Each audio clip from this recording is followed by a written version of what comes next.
Nos aqui como Isaías, Pai. Usa-nos a Ti, Pai. Em nome do Senhor Jesus nós te agradecemos, Pai. Amém. E glórias a Deus. Glória a Deus. É disso que nós precisamos. Entrar na presença de Deus. Nós precisamos buscar a Deus de verdade. Porque Ele nos deu esse acesso a Ele. Ele está aqui hoje. E Ele ouviu as nossas orações. Às vezes você pode ter um parente, você pode estar numa crise em alguma coisa, pedindo para Deus pela salvação do seu filho, de alguém. Deus, Ele é fiel. Deus, Ele é fiel para fazer tudo novo. Deus, Ele é fiel para daqui 3 meses, 1 mês, a gente está vivendo o sobrenatural de Deus aqui.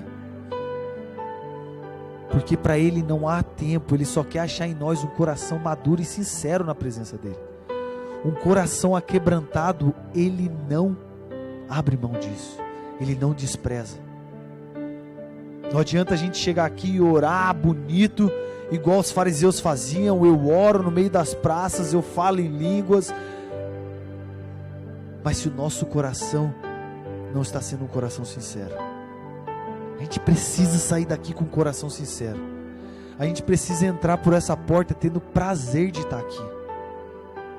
A gente tem que entrar tendo prazer de estar aqui. Não esperar com que o pastor termine logo a pregação ou que acabe logo o culto. Porque às vezes a gente fica só com o dedinho assim, ó, na internet por horas às vezes. E o tempo vai passando. E o tempo passa. Tem um pregador americano que eu já falei isso aqui, ele fala que a internet vai ser a régua para mostrar para a gente mesmo que a gente não orava, não era por falta de tempo. Deus tem essa conta. Deus sabe o final do ano. Quantas horas a gente ficou no celular? Quantas horas a gente ficou na frente de uma televisão? E quantas horas a gente chorou na presença dEle? Quantas horas a gente entrou com prazer? Talvez a gente pode até não querer vir, estar cansado.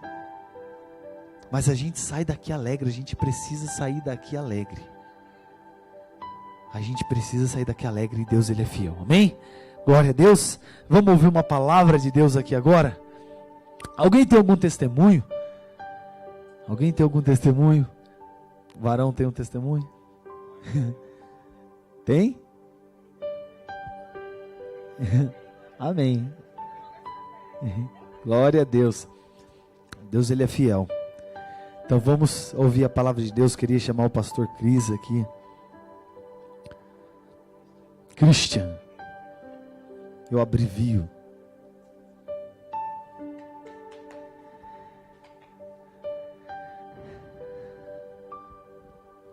Fala alto comigo. Deus tem uma palavra para mim aqui hoje. Deus tem uma palavra para cada um de nós aqui hoje. Olha só que forte. Só isso, se a gente ouvisse que o Todo-Poderoso nos chamou aqui hoje para falar com a gente, isso é de nos constranger. O Todo-Poderoso vai falar com nossos corações aqui hoje, amém? Pela vida do pastor Christian. Glória a Deus. Espírito Santo, nós te louvamos pela vida do pastor, Pai. Espírito Santo, que o Senhor possa usar ele ousadamente, Pai. Jesus, que ele possa falar aqui diretamente aquilo que o Senhor colocou no coração dele, Pai. Nós sabemos que a palavra, ela não volta vazia. Ela vai falar com cada um de nós, Pai. Ela veio para nos orientar, para nos ensinar, para nos exortar, mas ela não volta vazia, Pai. Abra os nossos olhos, Pai. Assim como diz em Efésios, que nós possamos ter o espírito de revelação da Tua palavra, Pai. Para que a gente possa sair daqui alegres com ela. Em nome do Senhor Jesus nós oramos. Amém e amém. E glórias a Deus.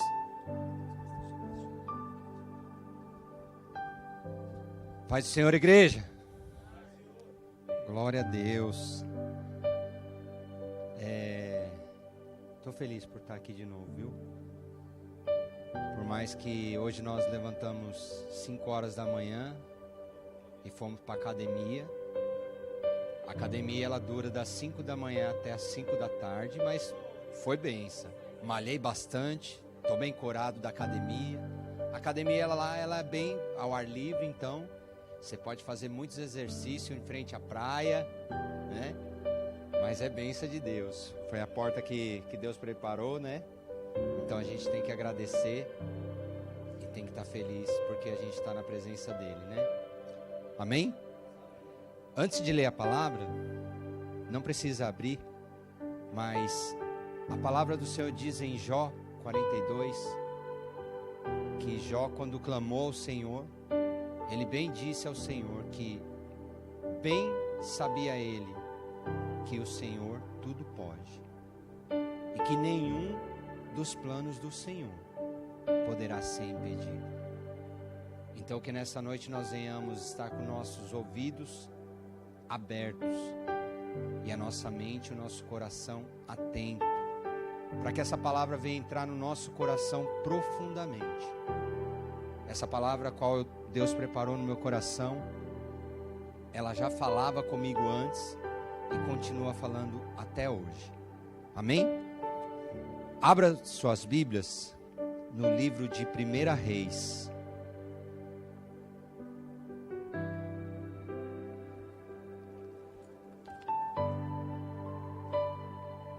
Primeira Reis, no seu capítulo 17. Eu vou ler o primeiro versículo e o segundo. E mais para frente nós vamos entrar no capítulo 18. Amém? A palavra do Senhor diz assim: E Elias, o tibista, que era dos habitantes de Gileade, disse a Acabe: Como vive o Senhor de Israel, diante do qual me ponho de pé, não haverá chuva e nem orvalho nestes anos, senão segundo a minha palavra. O verso 2: E a palavra do Senhor veio dizendo: Vai-te daqui e vira-te para o oriente, e te oculte junto ao ribeiro de Querite, que está diante do Jordão. Amém? Pode se assentar. Glória a Deus. Enquanto eu estava meditando nessa palavra hoje à tarde e trabalhando, e o Senhor falou ao meu coração, pastor, 3 coisas que me chamou a atenção e nós vamos desmiuçar aqui dentro dessa palavra. Mas são 3 requisitos que foram fundamentais. E conforme nós vamos lendo a palavra, nós vamos entender o que o Senhor quer falar ao nosso coração. A palavra do Senhor vai dizer que houve uma aliança entre uma mulher e um homem.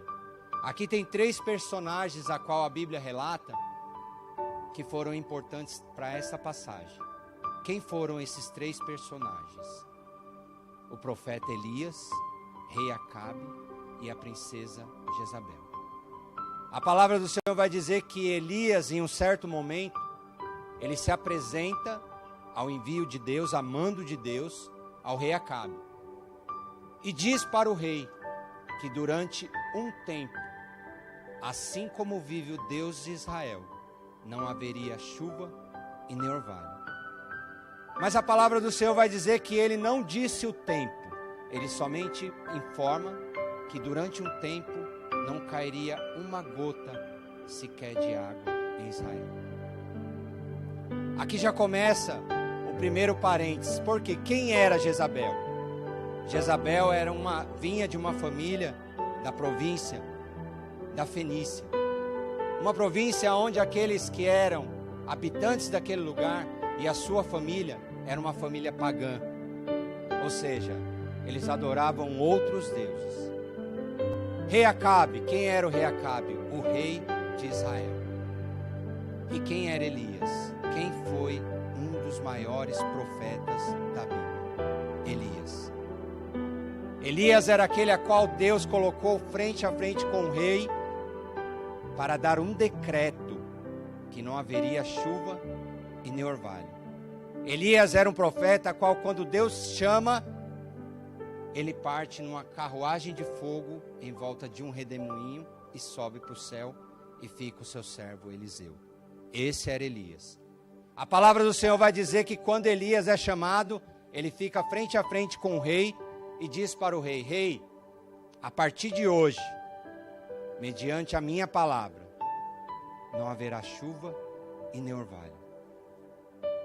Aqui eu já quero abrir um parênteses, porque antes que isso acontecesse, houve uma aliança entre Jezabel e o rei Acabe.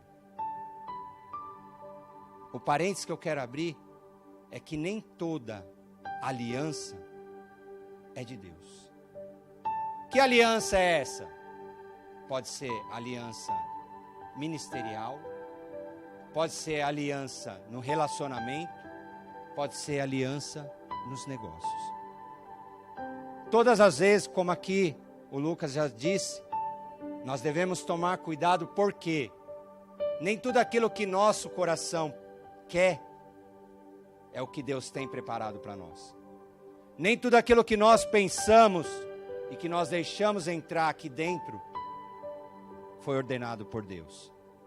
Ou seja, como poderia ser feita uma aliança de uma família pagã entrar dentro de Israel, a cidade de Deus, para que fosse cultuado outros deuses?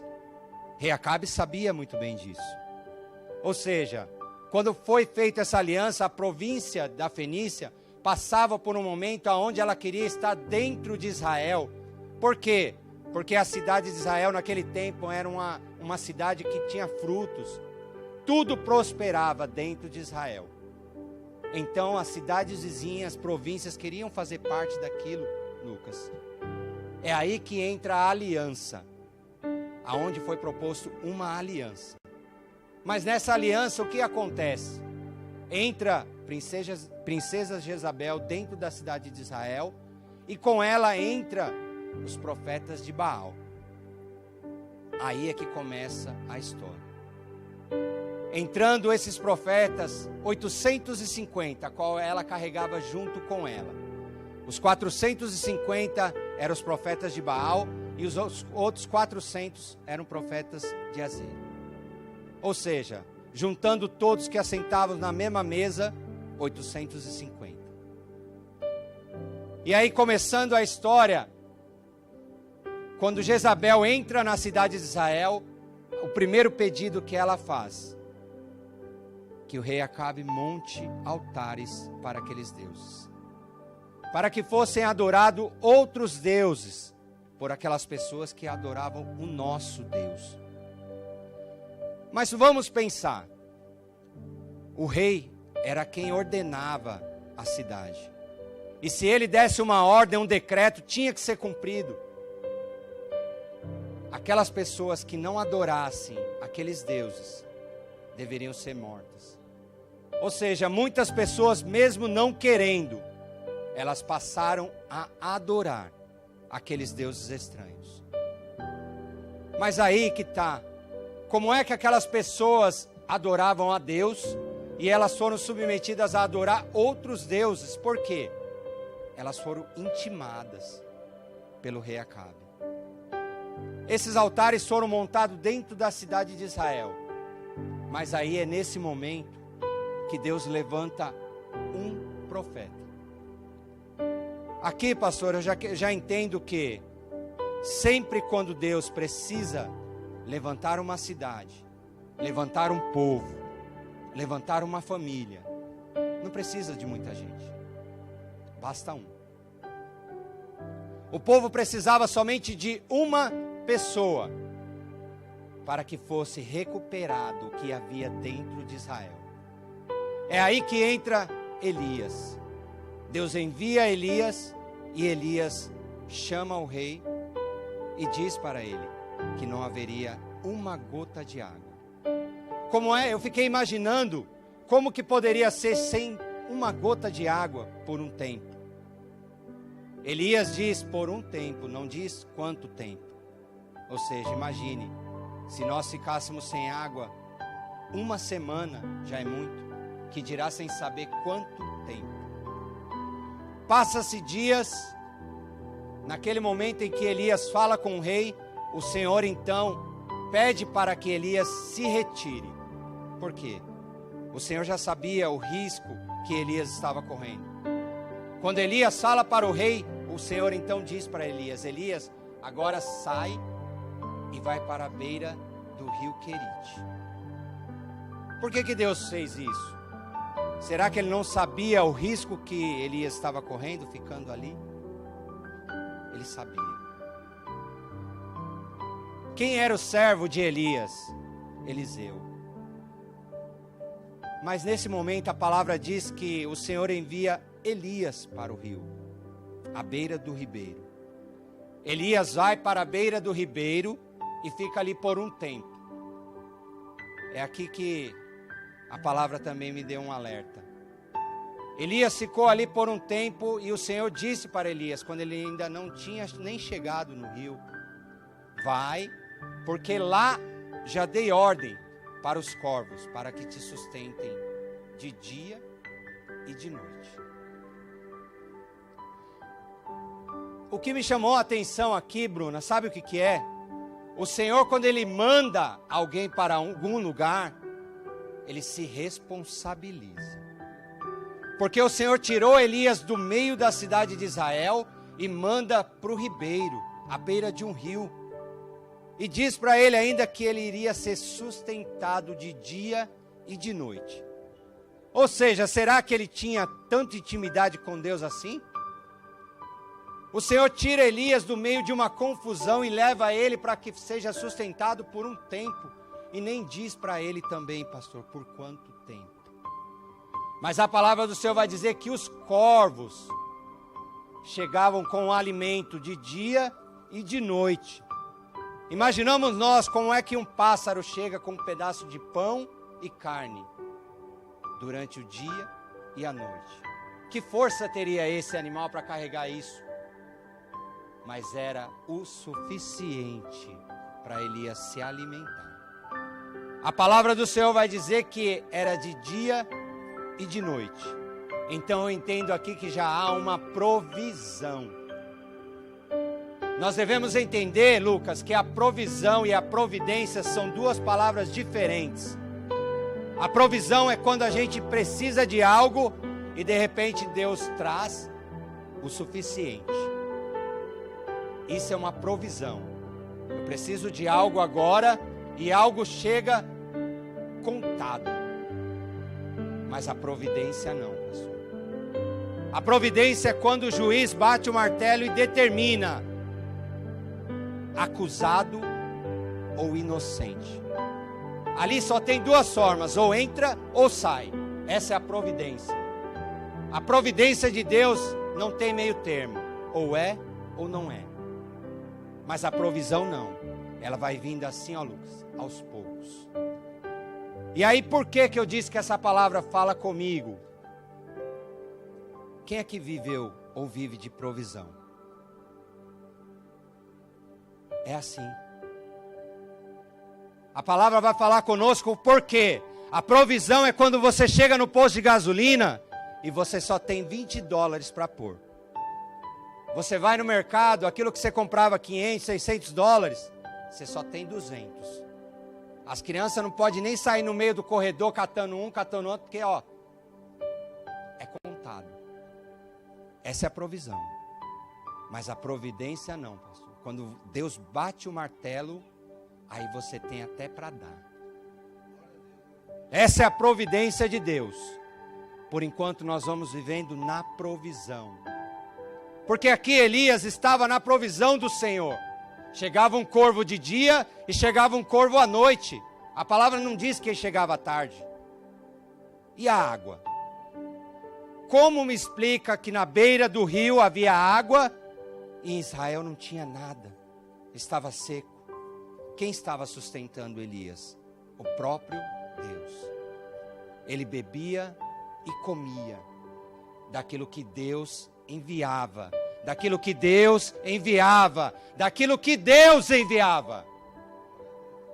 Não havia nem mais e nem menos. Era daquilo que Deus, Lucas, providenciava. A provisão. Não era mais e não era menos. Era a quantidade certa. É por isso que nós devemos entender que a provisão do Senhor, ela há um limite. Esses dias nós estávamos indo para o trabalho, eu e o Reginaldo. E aí nós começamos a olhar a linha da horizontal do mar. E eu calado, e ali o Senhor falava ao meu coração: está vendo aquilo lá? Para tudo tem um limite. Para tudo há um limite determinado por Deus. Por isso que nós nos preocupamos muitas das vezes à toa. Nós somos falhos, somos seres humanos. Mas o Senhor nos diz nessa noite: para tudo há um limite. Está sofrendo? Para tudo há um limite. Está na provisão? Para tudo há um limite. Está enfermo? Tem um limite. Não vai ficar assim a vida inteira. Está dependente? Tem um limite. Está buscando? Tem um limite. Tudo tem o seu limite. E nada foge do controle do nosso Deus. É por isso que a palavra diz em Jó 42: bem sei eu que tudo pode, e que nenhum dos seus planos, nenhum, podem ser impedidos. Ou seja, a palavra do Senhor vai dizer que Elias ficou por um tempo, mas passou o tempo da provisão. Então o Senhor chama novamente Elias e diz para ele: agora vá para a cidade de Sarepta. Novamente, porque lá já dei ordem para uma viúva, para que te sustente. São duas partes aqui que o Senhor fala com Elias, que ele, antes mesmo dele sair, o Senhor já tinha dado ordem do outro lado para receber e sustentar. Ou seja, Elias já viveu o primeiro momento que no rio tinha água e tinha comida. E antes mesmo que ele saísse dali, o Senhor já havia ordenado. O Senhor já havia dado uma ordem, Lucas, do outro lado. Eu fiquei me perguntando como pode, como o Senhor é tão bom. Não é assim? Nós saímos de lá do Brasil, todo mundo aqui saiu do Brasil, mas quando nós chegamos aqui já havia tudo preparado. Passamos lutas, passamos guerra, passamos tribulações, mas já havia uma ordem decretada pelo Senhor, como iria acontecer do começo, meio e fim. Elias sai de lá e vai para esta cidade, mas não é aqui, que aqui também acontece um milagre. Eu vou pular essa parte, eu vou entrar no capítulo 18. Elias sai de lá, passa um tempo na cidade de Sarepta, onde acontece um milagre também, a ressurreição do filho da viúva. Passa-se um tempo, o Senhor novamente chama Elias. Verso 18. Aqui é onde o Senhor vai falar quanto tempo a cidade de Israel ficou sem chuva, sem água. Eu vou ler só o primeiro verso. E sucedeu, depois de muitos dias, que a palavra do Senhor veio a Elias no 3º ano, dizendo: vai, mostra-te a Acabe, e eu enviarei chuva sobre a terra. Quanto tempo ficou? 3 anos, sem uma gota de água. Imagina, 3 anos sem uma gota sequer de água. Não consegue fazer nada. Neste momento então Elias sai da cidade de Sarepta e vai de encontro novamente à cidade de Israel. E no meio do caminho ele encontra com um mordomo do rei Acabe, procurando algo para os seus cavalos comer. Ou seja, quando ele está no meio do caminho, ele se depara com um servo do rei Acabe. O servo então reconhece Elias, mas Elias faz um pedido para ele. Vai e diz ao rei Acabe que eu estou aqui. O rei Acabe se encontra com Elias e Elias faz um pedido. Rei Acabe, peço para que você reúna todos os habitantes de Israel, incluindo os profetas de Baal e Azera. Leve esses para o Monte Carmelo e lá nos encontramos. O rei Acabe então prontamente faz e realiza o pedido de Elias. Vai ao monte e leva consigo todos os profetas. Ali no Monte Carmelo, para quem não sabe, Monte Carmelo significa monte de decisão. Ali deveria ser tomado uma decisão. Monte Carmelo. Ali Elias faz um pedido para o rei e diz para ele assim: leva todo mundo para lá. Se reúne todo mundo no monte. E então, após se reunir, ele faz um pedido àqueles profetas. Tragam 2 novilhos. Um, vocês vão ficar para você, e o outro para mim. Esse novilho ele deve ser cortado e colocado em cima do altar que vocês irão fazer. Um altar de madeira, irão colocar este novilho. E vocês vão clamar ao seu Deus. E em seguida, eu clamo ao meu. Mas espera aí. Antes de fazer isso, coloque o novilho, mas não coloque em fogo. Clame ao seu Deus. O primeiro que responder com fogo, esse é o Deus de Israel. Assim eles fizeram. Montaram um altar, colocaram as madeiras e o novilho em cima. Clamaram incansavelmente. Mas assim como outras religiões, o clamor deles era diferente do nosso. Eles se retalhavam, se cortavam, até sangrar. Aquele povo, eles começaram a clamar outro Deus e nada acontecia. Quando se aproxima do meio-dia, Elias então diz para eles: será que o seu Deus não ouve? Ou será que ele está em outro lugar para que nada aconteça? Eles então ficam surpreendidos e Elias então diz para eles: agora é a minha vez. Elias então começa a clamar ao Senhor Deus de Israel. E o Senhor prontamente responde à oração de Elias. O fogo consome o holocausto no altar e consome uma vala que Elias havia feito em volta, cheio de água. O fogo foi tão forte que consumiu o holocausto e ainda consumiu a água que estava ali em volta. Mas espera aí, antes disso tudo acontecer, pastor, teve que haver uma mudança. Porque a palavra do Senhor vai dizer que antes que isso acontecesse, ele pega 12 pedras e reconstrói o altar. Ou seja, o que eu entendi aqui, muitas das vezes para o nosso milagre acontecer, é necessário que algo esteja no lugar. Deus abençoe. Para que algo aconteça, para Deus realizar, não é de qualquer maneira.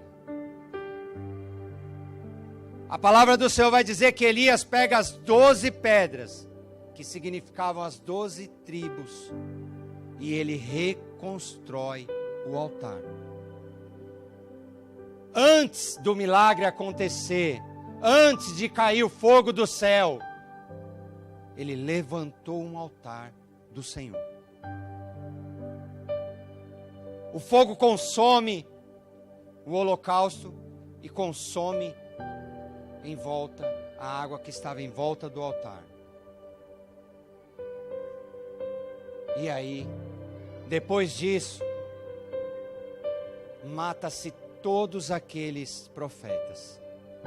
Não fica um para contar a história. Os profetas são mortos e em seguida o profeta Elias, ele se ajoelha e ora ao Senhor. A palavra do Senhor vai dizer, pastor, que ele coloca a sua cabeça entre o seu joelho e clama ao Senhor. Então, quando ele se levanta,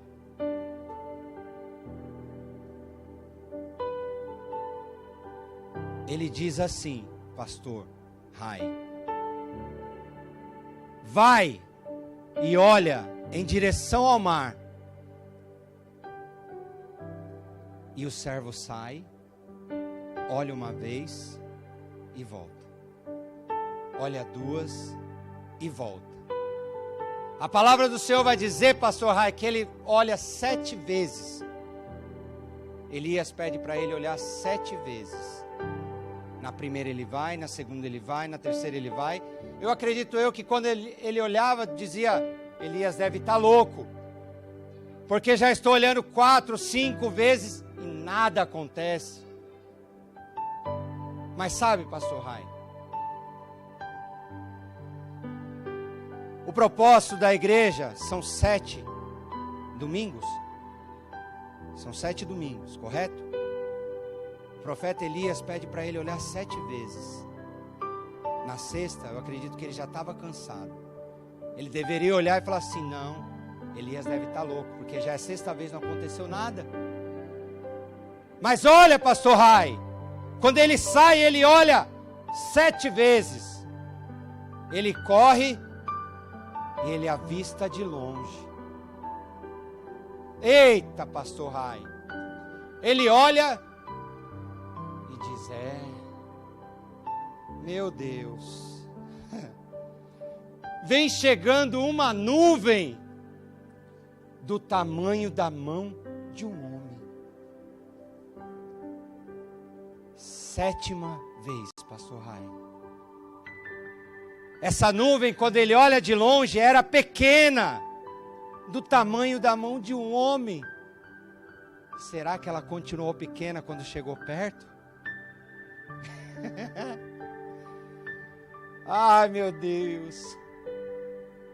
Quando se aproxima, Israel estava passando por um momento de seca. Mas aquela nuvem que vinha chegando, Lucas, não ia somente alimentar uma família, mas muitas daquele lugar. Na 7ª vez, a nuvem que vinha chegando, a nuvem que está chegando, não é só para mim, não é só para você, não é só para você, não é só para você, não é só para ele, não é só para eles, é para muita gente, pastor Rai. Essa nuvem, ela vem carregada de bênção, porque chuva é bênção. Ela veio carregada para inundar toda Israel. Será que quando aquelas pessoas voltaram para Israel com tanta chuva, teriam vontade ainda de adorar outros deuses, Lucas? Ou será que elas se conformavam e diziam que só o Senhor é Deus? Porque de longe poderia até ser pequeno, mas quando chegou perto, o homem não tinha entendimento para entender aquilo que aconteceu. Então nessa noite, se nós vivemos de provisão,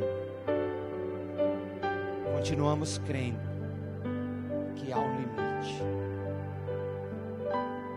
Se nós vamos fazer uma aliança, nós devemos crer que operando Deus, quem impedirá? E a terceira, a nuvem não parou ali, ela continuou vindo, mas parou no lugar certo. Então eu creio que nessa noite nós devemos guardar essa palavra na palma do nosso coração, e para que a gente medite nela de dia e de noite, porque assim como ela falou comigo e continua falando, eu creio que grandes coisas vão acontecer. Amém? Glória a Deus. Eu quero agradecer pastor Rai pela confiança, Lucas, Deus abençoe, Reginaldo, que é como um pai aqui para mim, e muitas coisas estão acontecendo através da vida dele, né? E eu agradeço grandemente a todos que vieram, e nós vamos continuar nessa obra, porque Deus é fiel para fazer grandes coisas. Amém?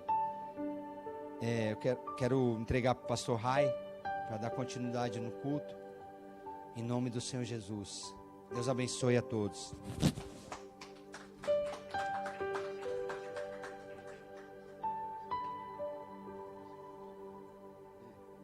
Amém. Fica aqui em cima. Já me contaram. Que é do seu aniversário hoje. Aniversário do pastor Christian hoje. Você pode glorificar a Deus por isso? Amém. Vamos levantar então, vamos fazer aqui uma oração.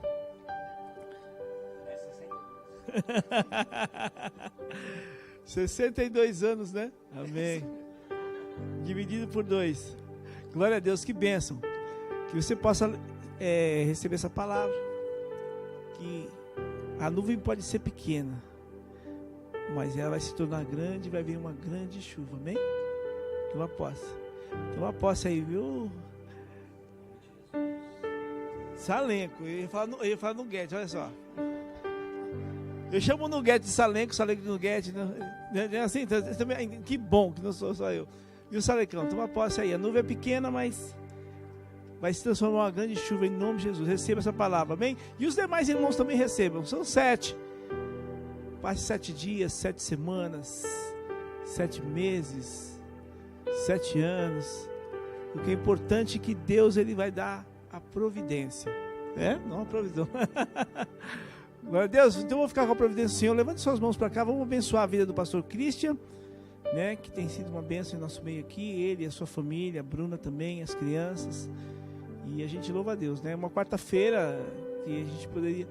Lucas, eu louvei a Deus pela tua vida, algo que você falou. É interessante isso. E é uma coisa que é bom se falar sempre essa questão. Ah, pastor, quarta-feira, tão difícil, trabalho. Mas você falou uma coisa que é uma grande verdade. Louvado seja Deus por essas portas abrirem nas quartas-feiras. Porque uma pessoa possa estar sendo tocada nessas quartas-feiras. Uma pessoa. Deus se importa com uma pessoa. Deus usou uma pessoa. Então louva a Deus por esta visão. E dessas quartas-feiras nós estamos aqui, independente do número de pessoas. Não fique chateado não fique triste porque a igreja está vazia de quarta-feira. Mas em nome de Jesus, sempre Deus vai falar conosco. Sempre Deus vai estar falando conosco. Como uma pequena mão de um homem, com essa palavra de hoje. Amém? Ficamos com essa palavra no nosso coração. Pai amado, Pai querido, Pai santo, nós queremos bendizer o teu santo e poderoso nome e colocar em tuas mãos, Senhor, Pai, a vida do pastor Christian, Pai, que neste dia faz aniversário. Nós queremos louvar o teu nome, Senhor, pela saúde, pela vida, Senhor, Pai, pelo ministério, pela comunhão que temos, Pai, com o teu servo nesta casa de oração. E queremos te pedir, Pai, venha cobrir ele, Senhor, Pai, da tua graça, da tua unção, da tua bênção, Pai, da sua saúde, Pai, em nome de Jesus, renova as suas forças da cabeça cabeça, a planta dos pés, Pai. Dá visão de águia, Senhor, Pai. Dá entendimento ao teu servo, Pai, para que ele possa conduzir, Senhor, Pai, a tua família, os seus negócios, o teu ministério, Pai, em nome de Jesus, Pai. Que onde os seus pés pisarem, Senhor, Pai, será abençoado. Onde as suas mãos tocar, Senhor, Pai, será abençoado, Senhor, em nome de Jesus. O que ele ouvir, Senhor, Pai, será abençoado. Assim como o Senhor fazia com os sacerdotes, Pai. Que o Senhor espargia, Senhor, Pai, o seu sangue, Senhor, Pai, na orelha direita, no polegar direito, Senhor, Pai, no dedão direito, Pai, para dizer aquilo que ele ouve, Senhor, Pai, seja abençoado. Onde ele tocar, seja abençoado. E onde os seus pés, Pai, entrar, seja abençoado em nome de Jesus. Que ele seja abençoado nesta noite, que a igreja do Senhor diga amém. Amém. Seja abençoado nesse dia especial. Tá bom? Receba um presente aí para nós. Amém? Receba um presente do Senhor. Amém? Glória a Deus. Coloca a mão no teu coração. Quero orar por você. Tem alguém que está doente? Não. Não? Tem alguém enfermo? Não. Ninguém? Glória a Deus. Você toda hora levanta a mão, hein? Você está doentinho? Tá não, né? Glória a Deus. Amém. Louvado seja Deus. Então, põe a mão no teu coração, quero orar. Pai amado, Pai santo, Pai querido, nós queremos bem dizer o teu nome, te agradecer, Pai, por essa quarta-feira. Assim como o teu servo disse, Senhor, que essas portas, Senhor, Pai, são abertas e nós louvamos a Deus por elas estarem abertas, Pai. Que independente da quantidade de pessoas, independente do número de pessoas, o Senhor tem falado conosco, tem falado aos nossos corações, tem enchido, Senhor, Pai, a nossa vida de esperança, a nossa casa de esperança, a nossa igreja de esperança, os nossos ministérios de esperança, a nossa família de esperança, em nome de Jesus. Então continua falando conosco, Pai, nas quartas-feiras, Senhor, Pai, nessa casa de oração, em nome de Jesus, traga pessoas, Pai amado. Oh, Pai, toca no coração das pessoas para que possam estar aqui no nosso meio, Pai. Mas independente, Senhor, Pai, do número de pessoas, o seu nome será louvado, o seu nome será exaltado e o Senhor vai falar conosco. E eu creio, Pai, que nesta noite nós estamos levando a nossa bênção, nós estamos levando, Senhor, Pai, em nome de Jesus, as nossas bênçãos em nossas poderosas mãos, Senhor, Pai, porque o Senhor tem abençoado a cada um de nós, Pai. A tua palavra diz, Pai, no Salmo 126, no versículo 6, aquele que leva a preciosa semente, andando e chorando, trarão com certeza consigo os seus molhos, Pai. Então nós estamos levando, nós estamos, Senhor, Pai, chorando na sua presença, mas nós vamos colher, nós vamos levar nossos frutos, porque o Senhor é Deus em nossas vidas, é o Deus da providência. Amém, amém, em nome de Jesus, amém? Glória a Deus. Vamos para nossas casas, debaixo da poderosa mão do Senhor, amém? Quero louvar a Deus pelo início do Ministério de Louvor das quartas-feiras e que Deus venha capacitar cada vez mais a Bruna, o Valdomiro, e a gente sabe que é início de ministério é assim mesmo, mas eu louvo a Deus para a vida de vocês. Louvo a Deus mesmo. Sem nenhum tipo de demagogia. É uma verdade. O importante é que nós estamos aqui adorando ao Senhor, nós temos disposição. Meu irmão, Deus não rejeita um coração contrito na sua presença. Deus vai abençoar poderosamente o ministério de vocês, em nome de Jesus. Receba, amém? Deus manda dizer isso para vocês, não desista, Deus está no controle e vai capacitar, amém? Glória a Deus, amém? Feito isso, então, bênção apostólica. Sexta-feira, então, nós temos então o nosso culto da Umas Braque, certo? Sexta-feira quem prega é o Adriano, né, Adriano? Você que vai pregar sexta-feira, glória a Deus. Sexta-feira, Adriano. Vamos ter uma palavra abençoada também na sexta-feira. E domingo, Santa Ceia. Domingo, Santa Ceia, então não teremos escola bíblica, mas teremos então nosso culto de Santa Ceia às 10 da manhã. Amém? Glória a Deus. Feito isso, então, bênção apostólica. Romanos 12:2 diz o quê? Não vos conformei-vos com esse mundo, mas transformai-vos pela renovação do vosso entendimento, para que experimenteis qual seja a boa, agradável e perfeita vontade de Deus. Meus irmãos, eu estou com esse versículo no meu coração também. Esse ano, Deus me colocou esse versículo no meu coração, quero falar para vocês. Romanos 14:17 diz o quê? O reino de Deus não é comida nem bebida, mas é justiça, paz e alegria no Espírito Santo. A graça de nosso Senhor Jesus Cristo, o grande amor de Deus e as doces consolações divino Espírito Santo estejam sobre todos nós, desde agora e para sempre. E a igreja, o BPC, o EC diz, amém. Que Deus abençoe a todos em nome de Jesus. Tenham uma boa noite. Estaremos aqui na sexta-feira para a glória.